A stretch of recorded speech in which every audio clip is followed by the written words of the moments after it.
Assalamualaikum warahmatullahi wabarakatuh. Selamat berjumpa kembali di Taraka Kanal TV. Di kesempatan kali ini kita akan jalan-jalan review tentang Perpustakaan Umum dan Arsip Daerah Kota Malang. Semoga bermanfaat dan selamat menyaksikan. Dinas Perpustakaan Umum dan Arsip Daerah Kota Malang terletak di Jalan Besar Ijen nomor 30A, Oro-Oro Dowo, Kecamatan Klojen, Kota Malang, Jawa Timur. Sejarah berdirinya Perpustakaan Umum Kota Malang. Perpustakaan umum ini berdiri atas sumbangan dari OPS Rokok Kretek.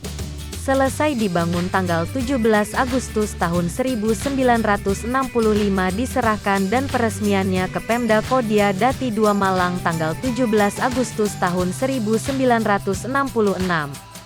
Peresmian pembukaan Perpustakaan Umum Pusat Kota Madya Dati II Malang dilaksanakan oleh Bapak Wali Kota Madya Dati II Malang dengan dihadiri oleh Ketua DPRD dan instansi dari perintahan dan lain-lain pada tanggal 22 Mei tahun 1972. Visi dari Perpustakaan Umum Kota Malang yaitu terwujudnya pelayanan perpustakaan terdepan dalam pembelajaran non-formal serta menjadikan arsip sebagai keutuhan informasi. Misinya yaitu 1.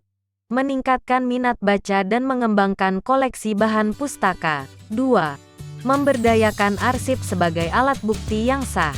Demikian video kita kali ini, selamat berjumpa kembali di video-video kita selanjutnya. Semoga bermanfaat. Mohon maaf dan terima kasih. Salam sejahtera untuk kita semuanya.